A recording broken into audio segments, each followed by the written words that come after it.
आपली शाळा आपल्या भविष्याची जबाबदारी घेते. मग आपण भविष्यामध्ये आपल्या शाळेची जबाबदारी घेऊ शकत नाही का? इंग्लिश मीडियम स्कूल्स बांधले जात आहेत, त्याचा स्वीकार आहे.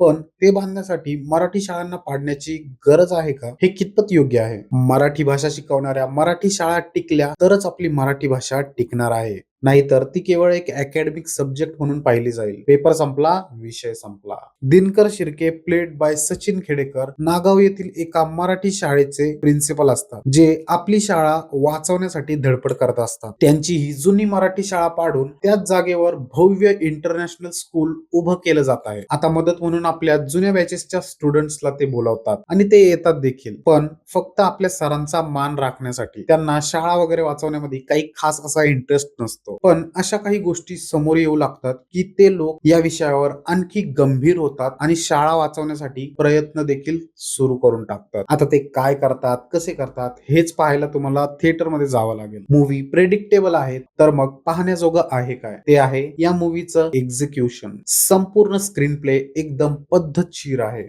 बोर करत नाही, स्क्रीन तुम्हाला धरून ठेवते. सिनेमॅटोग्राफी देखील सुंदर आहे. तोच कोकण आणखी सुंदरपणे आणि वेगळ्या प्रकारे कसा दाखवला जाऊ शकतो हे या मूवी मध्ये हेमंत डोमे यांनी दाखवलेलं आहे. मूवी वेळोवेळी तुम्हाला तुमच्या शाळेच्या आठवणींमध्ये घेऊन जाण्यात यशस्वी होताना दिसते. क्रांतिज्योती विद्यालय तुम्ही जवळच्या थिएटर्स मध्ये जाऊन पाहू शकता. बाकी माझा हा व्हिडिओ तुम्हाला कसा वाटला मला कमेंट करून सांगा. व्हिडिओ जास्तीत जास्त शेअर करा, जेणेकरून हा मेसेज जास्तीत जास्त लोकांपर्यंत पोहोचल. चॅनलला सबस्क्राईब करून ठेवा. आपण पुन्हा भेटू इथेच. तोपर्यंत जय महाराष्ट्र.